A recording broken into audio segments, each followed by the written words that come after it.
Alors bonsoir à tous, on est très heureux de vous accueillir ce soir dans le cadre des Nuits de la Lecture. La Nuit de la Lecture, c'est un événement national qui émane du ministère de la Culture. Et à ce titre, on avait très envie de recevoir Hervé Eléouette, Arnaud Le Gouefflec et Anne Julien pour une battle de poésie.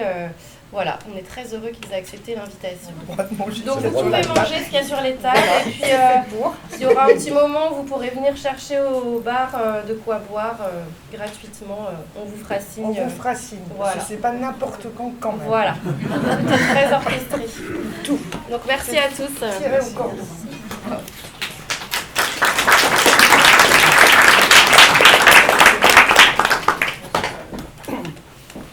Donc voilà, je pense qu'on en a pour en général une heure et quart.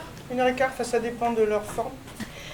Donc en général, pour nous guider, ou pour nous perdre parfois, on choisit un thème. Donc là, on ne l'a pas vraiment choisi, puisque c'est la nuit de la lecture, et je crois que le thème, c'est le corps. Donc moi, j'ai essayé de mêler dans les exercices que je propose, corps et lecture. Enfin, vous verrez comment, si c'est plus ou moins heureux ou malheureux, on en verra. Donc là, on va démarrer. Enchanté. Vous vouliez entrer discrètement? Il y avait de la lumière. Alors, donc là, le premier exercice que je vous propose se base sur des définitions de mots croisés. D'accord? Je peux même vous citer la référence. Donc, je les ai prises dans le télégramme du 21 octobre 2023. Donc, vous pouvez aller vérifier. Et donc, vous allez composer un poème rimé sur le corps humain, ses performances, ses failles et ses merveilles. D'accord? Donc, je vais vous distribuer à chacun les définitions. Et je vous demande d'utiliser au moins pour bâtir donc, votre poème, pour composer ce poème, 2 binômes de définition. Donc je vais vous lire les définitions. Donc le premier binôme, c'est assemblée délibérante, plante potagère. Ça va de soi. Deuxième binôme, embarcation d'aviron, donc contestable. Deuxième définition. Troisième binôme, une déesse de l'amour. Deuxième définition, terre de France. Quatrième binôme, à sa clé. Deuxième définition, précieuse adresse. Ensuite, il peut être universel et exercice scolaire. Créneau de Dieu, opération de choix. C'est déjà très rigolo de dire ça comme ça. Timbre d'homme et porte la culotte. Fond des vocalises et joli cœur. Et le dernier, roublardise caractérisée, nid de colombe. Donc je répète, chacun va choisir, bon, on n'a pas besoin de savoir maintenant ce que vous choisissez, 2 binômes, 2 binômes. Ça va Arnaud? Ça va. Et sur le corps humain, ses performances, ses failles et ses merveilles. Vous pouvez rajouter plein d'autres choses. Donc, vous avez le droit de parler entre vous, pour l'instant. Vous avez le droit d'aller chercher à boire. C'est peut-être trop tôt, mais bon.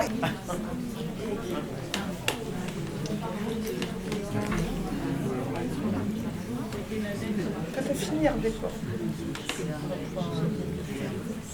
Tu peux arrêter celui-là parce qu'ils ont bientôt fini. Ouais. Il y a équipe technique.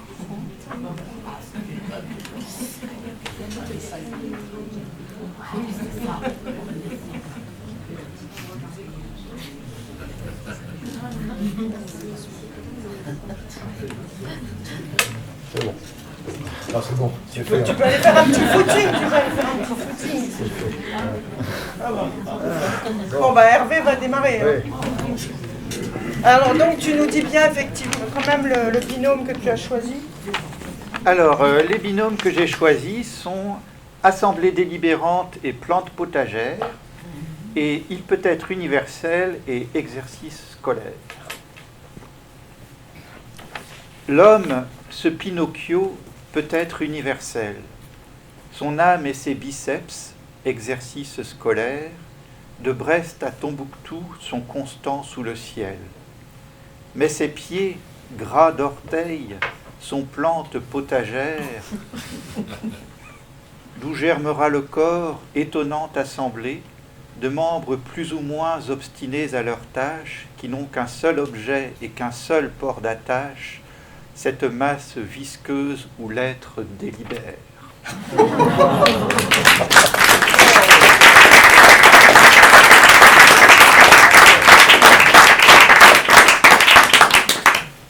Alors moi j'ai choisi à sa clé et précieuse adresse, et timbre d'homme et porte la culotte.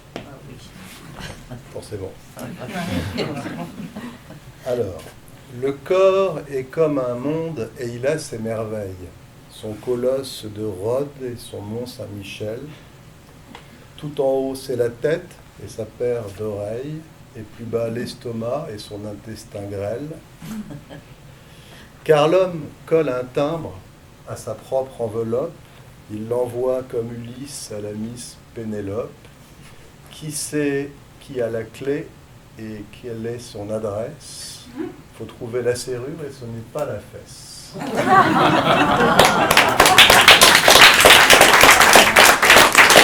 que vous voulez qu'il les relise? Ah oui, oui. Là, on voit bien le corps. Parce que là... On l'a bien vu.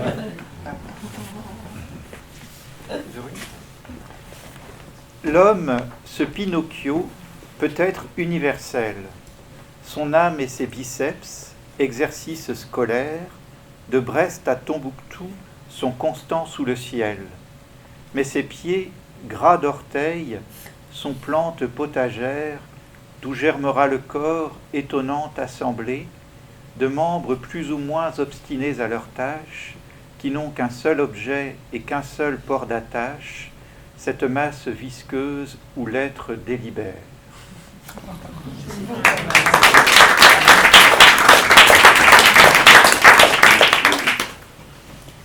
Le corps est comme un monde et il a ses merveilles. Son colosse de Rhodes et son mont Saint-Michel. Tout en haut c'est la tête et sa paire d'oreilles, et plus bas l'estomac et son intestin grêle. Car l'homme colle un timbre à sa propre enveloppe, il l'envoie comme Ulysse à la Miss Pénélope. Qui sait qui a la clé et quelle est son adresse? Faut trouver la serrure et ce n'est pas la fesse. Voilà, pour ceux qui ne connaissent pas, vous avez une petite idée de leur univers respectif. Alors, le deuxième exercice imposé se fait à partir de tableaux. Donc, je veux bien là que tu remettes. Et donc là, vous allez vous retourner, messieurs. Donc, après, je vous les donnerai. D'accord ? Donc, à partir de tableaux de lecteurs ou de lectrices et de leur position corporelle, vous allez imaginer ce qu'il ou elle lise, ce qu'il ou elle désire ou pense. On vous laisse regarder un peu. Oui. Et là, c'est la même chose, ici. Il faut qu'on fasse ensemble. Non, comme vous voulez. Il faut lui raconter quoi? Qu'est-ce qu'il faut qu'on fasse? Alors souvent, c'est ça le problème. On fasse parler les gens, quoi. Vous devez écrire un poème, oui, mais vous devez, en fonction de leur position, Ah oui, leur position. Ah oui, d'accord, vous devez imaginer ce qu'ils lisent ou ce qu'ils pensent. D'accord. D'accord. Donc, On soit en prend un. bah, ou tu en prends deux et tu les fais dialoguer, mais c'est un peu compliqué. Ouais. Bon, voilà. Un, Ou c'est vous bien. pouvez en prendre un avec plusieurs personnages et à ce moment-là, voilà, tu fais dialoguer les personnages comme vous voulez. Super, ok. Très bien. Après, ce sont des monologues ou ce sont des dialogues entre eux? Bah, c'est là, ils décident, mais c'est trop compliqué, je pense. Ah ouais, Ils s'entendent pas vraiment, ils savent pas trop dialoguer. Ils savent pas se parler, en fait. Donc, ils vont chacun écrire sur... D'accord, oui, parce que c'est vrai que sinon il aurait fallu qu'ils se concertent aussi. Non, ils peuvent faire, mais là, c'est aujourd'hui, non, ça... Ils sont pas en forme. Pas encore, bon, voilà. Si, c'est très bien. Ok, c'est parti alors. Bon, voilà, donc ils sont... Le tableau date de 1899. Donc, Arnaud, voilà, il va nous expliquer... Ah oui, il va nous expliquer la dame. Ouais, elle se fait chier. Alors, le livre de chevet n'est pas mon préféré. C'est celui que jamais je n'ai pu terminer, car il est si mauvais qu'il me tombe des mains. Il est vraiment écrit avec les pieds, putain. Pour épargner les miens, je me tiens allongé.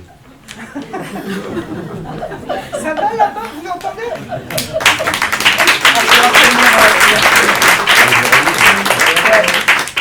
Mais Vous voulez que fort, je le relise un peu plus fort? Oui. Le livre de chevet n'est pas mon préféré. C'est celui que jamais je n'ai pu terminer, car il est si mauvais qu'il me tombe des mains. Il est vraiment écrit avec les pieds, putain. Pour épargner les miens, je me tiens allongé.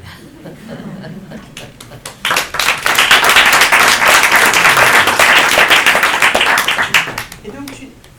Oui, mais donc tu les fais... Ils sont indépendants. Ah oui, Ouais, ils sont je suis indépendants. Ils sont indépendants de notre volonté. D'accord. Ouais, oui. Donc le Van Gogh, là, le monsieur qui lit en face de sa cheminée.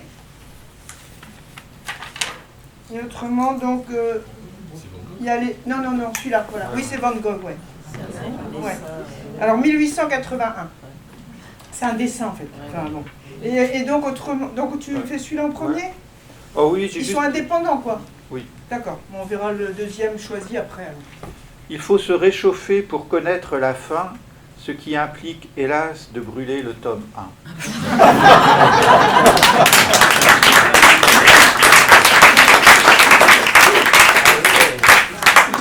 Deux vers écrits en quoi? 3 minutes, 5 minutes pour un tableau, un dessin qui a dû quand même prendre un petit moment. Ouais, bon. Et donc après, il y a les anges.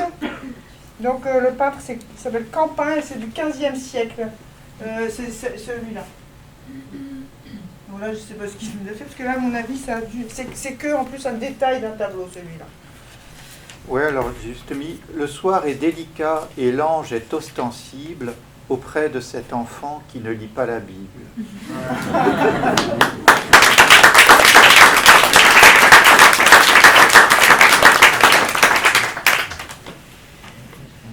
Alors, les défis, messieurs. L'hygiène est-elle absolument nécessaire? Voilà, donc c'est un défi qu'il m'a envoyé, que j'ai traité avant Voilà. la battle, quoi. Allez, c'est parti. L'hygiène est-elle absolument nécessaire?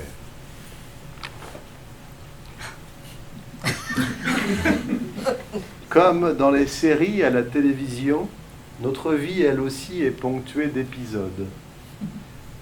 Et il en va des modes comme des saisons.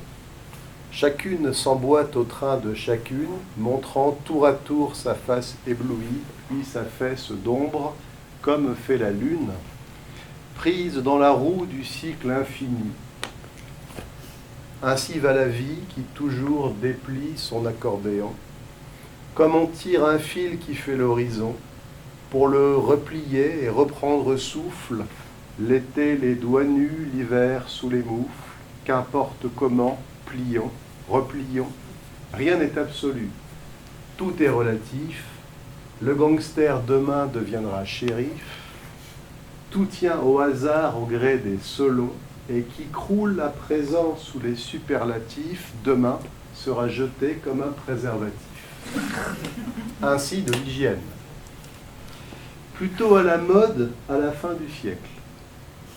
Comme l'art oublié de peindre des couvercles ou de jouer de la harpe avec des mitaines, l'hygiène, toujours reine et en haut du pavé, sera demain d'un coup reléguée au musée des coutumes grotesques, au rayon pittoresque. Pourquoi doit-on toujours subir cette tyrannie? Au risque de passer pour un sale, un odieux, pour un crado, un plouc ou un semi-zombie. La faute à Pasteur, un influenceur, ancêtre de ceux-là qui polluent Instagram. Lui vendait du savon et de la corde à linge, faisait des expériences sur les grands singes, déclinant en 2 points son nébuleux programme. Il faudrait se laver les mains, stériliser les bistouris. Aristote, en son temps, en avait déjà ri.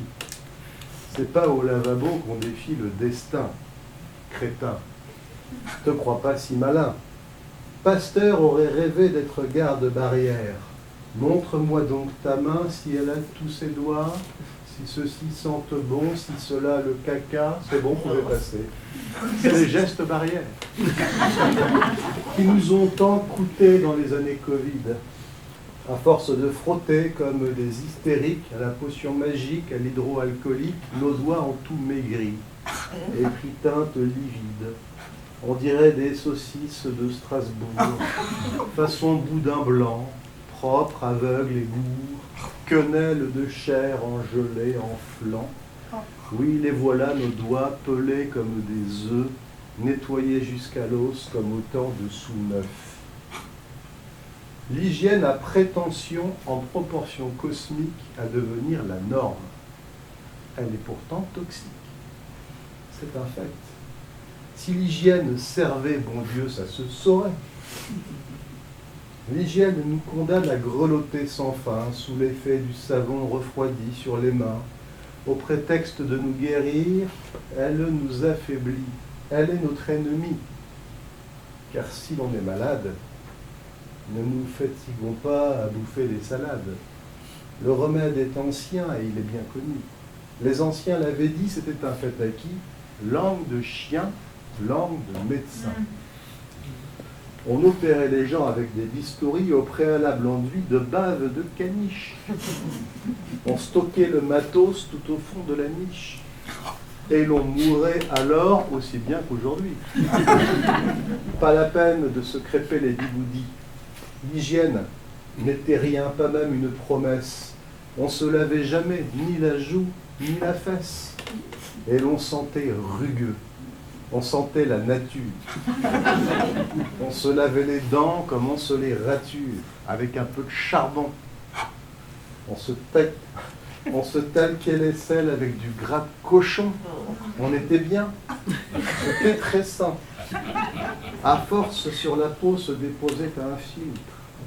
Peut-être peut-on dire un film, ou mieux un microfilm, discret et transparent comme une ombre d'élytre, comme la coccinelle protégée par ses ailes. Nous étions à l'abri de ce subtil vernis qui sentait bon le jour et qui brillait la nuit. L'époque était sauvage et en odorama. On savait qui venait dès le bout de la rue. Rien qu'en humant de loin le fumet délicat de l'arrêt de son cul. Pas besoin de papier quant à l'identité. Notre odeur nous signait. On sentait, on était. Je sens fort, donc je suis. L'hygiène a préféré, je sens fort, donc j'essuie. Tristesse sémantique. Obscurantisme scientifique. Nous voilà désormais à l'âge du tragique. On noie sous le parfum ce qui est authentique. L'odeur du pied fripé, la fragrance du paix, le filet de l'aisselle et son bouquet garni, l'arôme d'intestin et son rot étoilé. Quand l'ongle se décolle et que la peau verdit, quand la dent se déchausse et que la langue pèle, et que le chignon sent la soupe au vermicelle. On refoule l'hormone de la foule, l'effluve du vieux poil et l'haleine fatale, le droit imprescriptible de sentir le cheval. Après tout, nom de Dieu, on est des animaux. Pourquoi ne pas sentir comme Dieu nous a fait? L'un sent le camembert, l'autre est autrement fait. Comment se distinguer si l'on oublie le nez? Les chiens l'ont bien compris. Ils se sentent où je pense. Il faudrait retourner à cette ancienne science.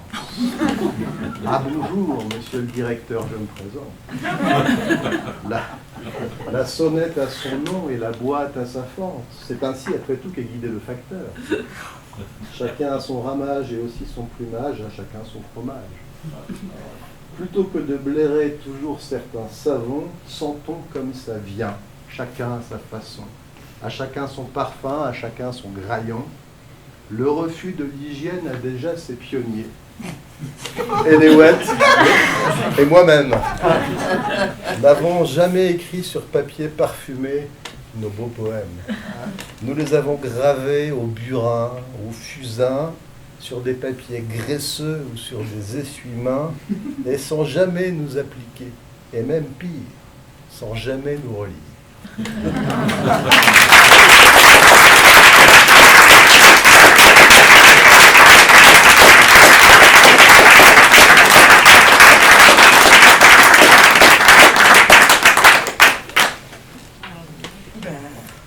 Tu as répondu à la question. Ah, tu as répondu à la question. Et donc, Hervé, lui, va traiter un sujet. C'est pas une question posée, donc c'est un sujet proposé par Arnaud. Apologie de l'esprit de corps. L'homme touche au sublime au sein d'un agrégat. Il n'était que flocon, il n'était que substrat, ignorant que l'atome a du sens quand il grouille. La goutte d'eau n'est rien, c'est l'averse qui mouille. Et dans le vent d'automne, impalpable linceul, l'homme désemparé ne savait qu'être seul. C'est alors que Yahvé, plein de miséricorde, dit « Je veux ajouter à cet arc une corde, qu'on fasse rencontrer chaque fois qu'il se peut l'homme avec son voisin, la flamme avec le feu, la grenouille et le bœuf, le fauve et la vipère. Yahvé parle d'en haut et le monde obtempère. Dans le jardin d'Éden, l'homme ouvre enfin les yeux. Il se connaît plusieurs, il se connaît nombreux. Il sait dorénavant, molécule de foule, qu'un fleuve intarissable et fait de lui s'écoule, depuis l'aube des jours jusqu'à la fin des temps. Il connaît la vertu des amoncellements, il sait que le parpaing concourt à l'édifice, et que l'immensité rend le temple propice. Il scrute l'univers où brûlent des amas, il n'est jamais si grand que quand il pense en tas. Je griffonne ces vers assis dans une chambre et me souviens d'un soir de ce mois de décembre. C'était, je crois, le 20. Nous étions mercredi. Noël arriverait dans quelques jours d'ici. Je vis une guirlande autour d'une façade, tandis que nous marchions en approchant du stade. La foule s'y pressait, impatiente de voir.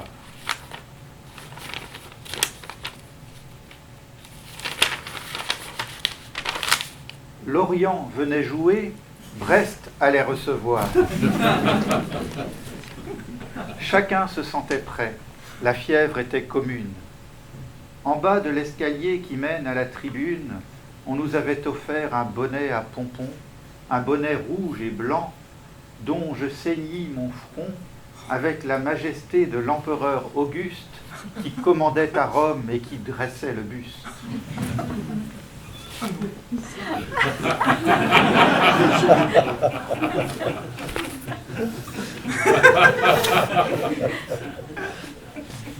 Ah oui.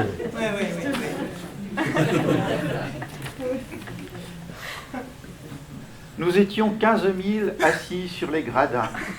Nous étions 15 000, un peuple de lutins, qui poussait quelquefois une clameur géante, et nous sentions déjà la victoire imminente.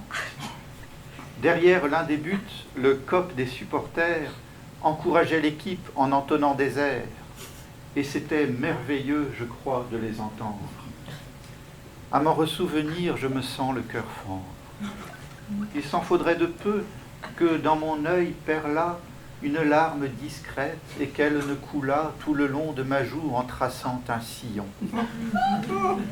Jamais aucun chanteur sur un micro-sillon ne grava d'aussi pure et sainte vocalise. Plutôt que dans un stade, on était à l'église.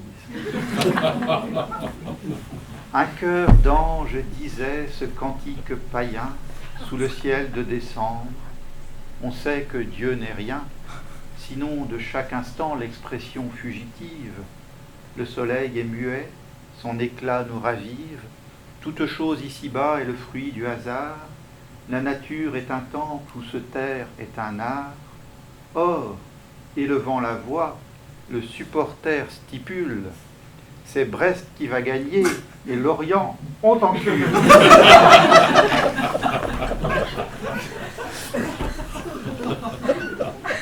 Les chants désespérés sont les chants les plus beaux, et j'en sais d'immortels qui sont de purs sanglots. Disait ce bon Musset, qui n'avait, je suppose, en écrivant cela, pas en tête autre chose. Comment ne pas entendre et comment ne pas voir dans ces tendres couplets un profond désespoir? Je tremble en y songeant et mon cœur se dérobe. Du supporter brestois, la pudeur homophobe exhalait dans la nuit cet encens délicat qui, s'il était couleur, serait rose fuchsia. Et de mille poumons et de mâle poitrine s'échappaient mille voix qu'on eût dit cristallines parce qu'on y sentait le silence et l'aveu. Le supporter brestois se contente de peu. Il achète un ticket, il se paye d'injures, et les petits-enfants qui sont des âmes pures, en l'écoutant brailler, apprennent qu'un gros mot qu'on ne dit point chez soi se profère en troupeau. C'est la grande leçon que nous donne la vie, et l'on se forge un cœur à cette poésie. Sinon, Brest a gagné. C'est nous qu'on est plus forts. La poule a pondu l'œuf, le petit chat est mort, au centre du village on a remis l'église, enfin toute parole immortelle est de mise.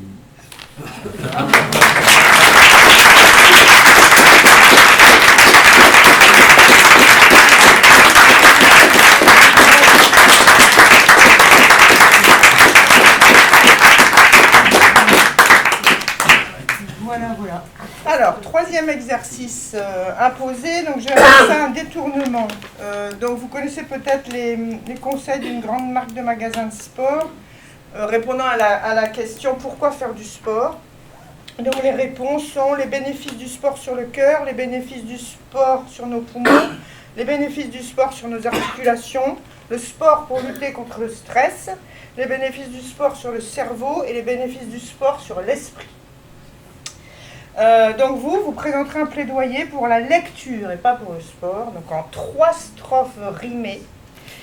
Et vous ne retiendrez que les bénéfices de la lecture sur le cœur, les bénéfices de la lecture sur nos poumons et les bénéfices de la lecture sur nos articulations. Le reste, bon, c'est tellement évident contre le stress, sur le cerveau, sur l'esprit. Des strophes de combien de vers? Ce que tu veux, mais donc attends, parce que c'est pas fini. Ça c'est le bon élève. Ah oui, la maîtresse, combien? Et puis là, bling. Donc vous utiliserez impérativement ces vers de Molière, tirés du Malade imaginaire. Donc le premier, c'est, pas des vers, des phrases. Il me semble parfois que j'ai un voile devant les yeux. La deuxième phrase. Je sens parfois des lassitudes par tous les membres. Je sens parfois des lassitudes par tous les membres. C'est l'idée. Ouais, c'est l'idée. Et la troisième phrase, il m'ordonne du potage. Il faut des 3. Oui. Il m'ordonne du potage. Du potage, oui. Donc ça, c'est la fameuse scène dans laquelle on peut entendre le poumon, le poumon, le poumon. Alors oui, il faut traiter donc en 3 strophes rimées, donc les bénéfices de la lecture sur le cœur, sur nos poumons, sur nos articulations, en utilisant impérativement, c'est ce que j'ai noté, impérativement, ces phrases tirées du Malade imaginaire. Il me semble parfois que j'ai un voile devant les yeux. Je sens parfois des lassitudes par tous les membres. Il m'ordonne du potage. Et alors, il y a des gens au fond qui demandent qu'on parle un peu plus fort. Un peu plus fort? Ok. Alors, si celle de Tesson peut dessécher les lèvres, La lecture de Proust peut décoller la plèvre. Quand je le lis, je sens que mon cœur bat bien mieux. Alors que quand je prends un bouquin de Bourdieu, il me semble parfois que j'ai un voile devant les yeux. Rien de tel quand on sent qu'on a perdu le souffle que de lire Duras en croisant les pantoufles. Car en comparaison de sa consommation, on se sent presque sobre. On gonfle les poumons, on se sent souple au point de nager dans la Sambre. Je sens parfois des lassitudes par tous les membres. Puis, quand j'ai tourné les pages, mon toubib me prescrit l'abstinence et fort sage, il m'ordonne du potage. C'est bien, c'est bien.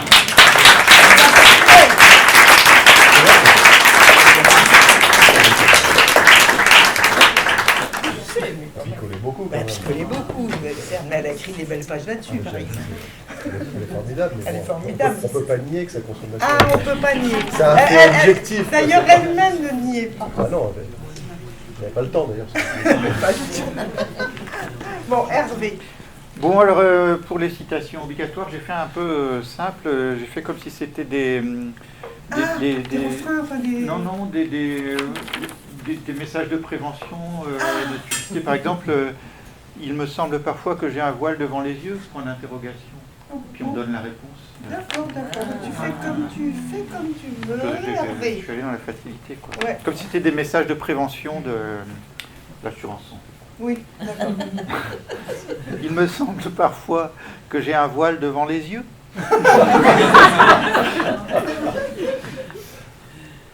C'est le rythme cardiaque. Je lis du Julien Gracq.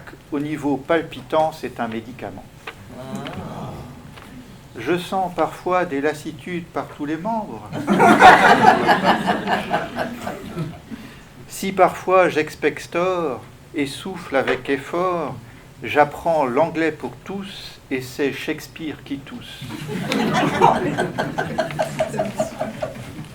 Quand je reste le bec dans l'eau, seul sur ma page, je pense à Le Goueflec, il m'ordonne un potage.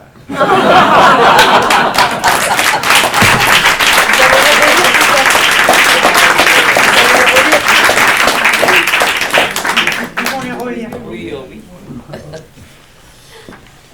Si celle de Tesson peut dessécher les lèvres, la lecture de Proust peut décoller la plèvre. Quand je le lis, je sens que mon cœur bat bien mieux. Alors que quand je prends un bouquin de Bourdieu, il me semble parfois que j'ai un voile devant les yeux. Rien de tel quand on sent qu'on a perdu le souffle que de lire Duras en croisant les pantoufles, car en comparaison de sa consommation, on se sent presque sobre. On gonfle les poumons, on se sent souple au point de nager dans la Sambre. Je sens parfois des lassitudes par tous les membres. Puis, quand j'ai tourné les pages, mon toubib me prescrit l'abstinence et, fort sage, il m'ordonne du potage.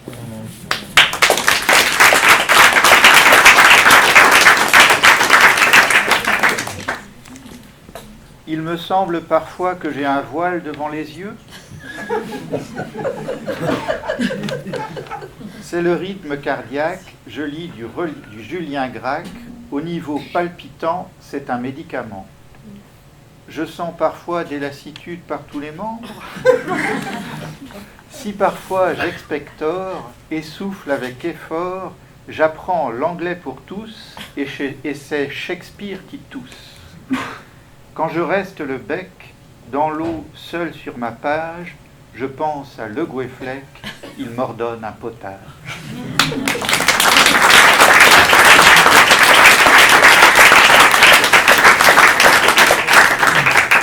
Alors, dernier exercice, donc qui va prendre la forme d'un haïku argentin. Certains ici connaissent le haïku argentin que j'ai découvert l'année dernière. Donc, voilà, là c'est un exemple d'haïku argentin. Donc, ça a été inventé par des membres de l'Oulipo, l'ouvroir de littérature potentielle. Je ne sais pas pourquoi il est argentin, celui-là. C'est une question de rythme, peut-être de tango, je ne sais pas.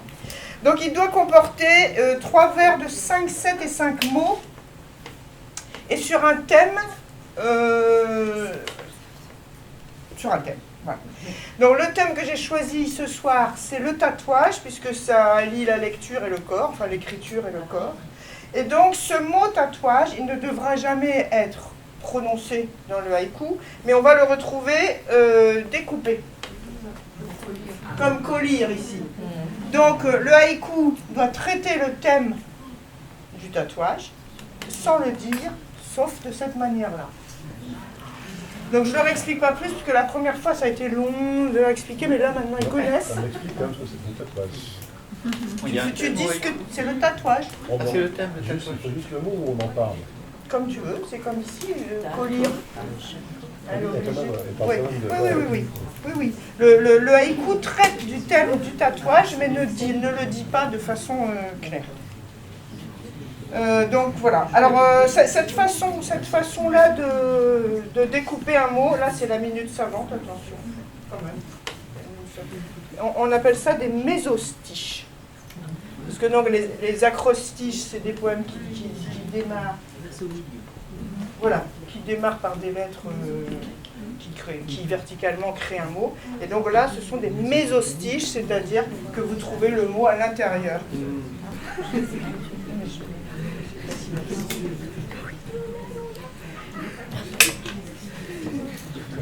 C'est bon. Dernier exercice, dernière ligne droite. Hervé, on va dire Hervé. Alors, j'ai donné un titre à mon haïku. D'accord. Il s'intitule « Réprimande d'une grand-mère à son petit-fils de 5 ans qui constate que l'enfant, pendant qu'elle dormait, lui a dessiné au feutre un graffiti obscène, juge-t-elle, sur le bras. »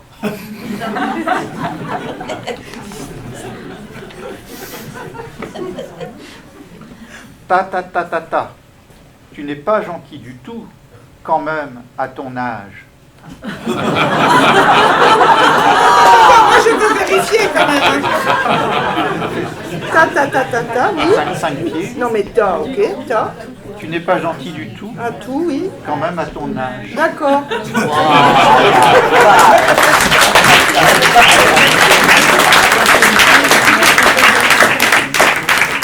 C'est là qu'on voit que la littérature et la poésie a besoin quand même de commentaires, enfin, de prologues, pour que vraiment on connaisse d'exégèse, hein, pour qu'on comprenne vraiment en fait le texte. Hein, oui. Monsieur Bourdieu, à vous. Ah, j'en ai fait 2. Ah bon. Alors, Tata en a un, Ah bah. on ne le voit plus du tout. C'est l'âge qui vient.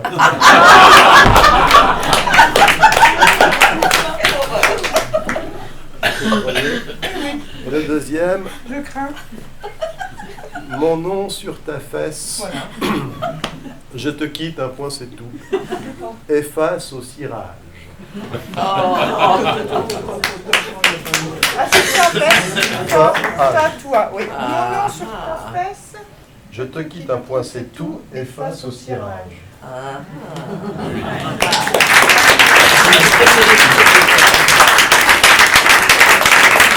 Bravo.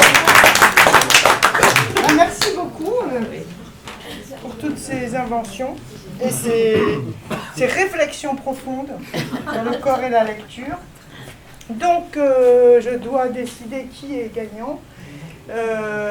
Donc, comme ils se valent, je ne peux pas décider, donc j'ai pris quelqu'un d'autre.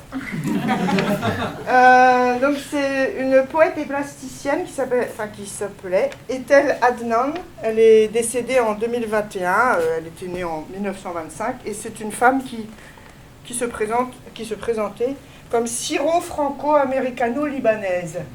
Et il se trouve que voilà, ce mélange c'est très beau et surtout par les temps qui courent, donc d'accepter toutes ses racines et de se présenter comme ça. Et c'est une très très grande artiste peintre et une très très grande poète. Donc voilà, je vous lis un de ses poèmes. Je vis parmi les tilleuls, des roses poussent entre mes doigts. Les arbres sont visités par l'éclair, les épées détruisent les villes, et les arbres tremblent de peur. Je leur ai dit de ne craindre ni l'eau ni le feu. Ils sont d'une substance nouvelle. Leur résine n'est pas de ce monde.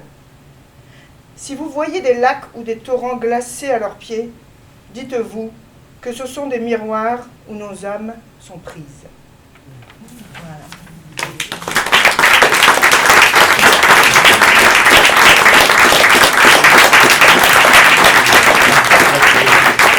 Donc nous vous remercions, public adoré de mon cœur, comme disait l'autre. C'est toujours un plaisir de... Voilà. Et puis nous remercions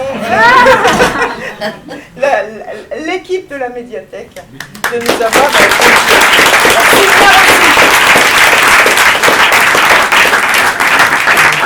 Anne Julien.